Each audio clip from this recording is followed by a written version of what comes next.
a travel ban will be placed on all non-residents, non-Australian citizens coming to Australia, and that will be in place from 9 p.m. tomorrow evening.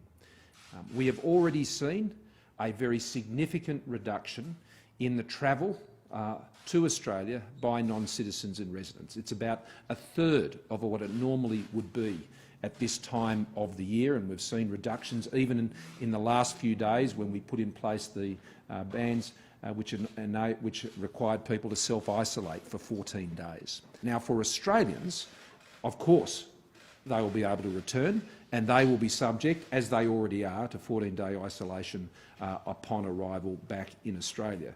Now, the reason for this decision is consistent with the decisions we've already made on this issue, and that is we now have around 80% of the cases we have in Australia that are either a result of someone who has contracted the virus overseas or someone who has had a direct contact with someone who has returned from overseas.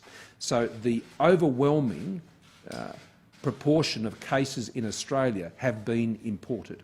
And the measures we've put in place has obviously had an impact on that, and this is a further measure now that will ensure that that can be further enhanced. Authorised by S. Morrison, Liberal Party, Canberra.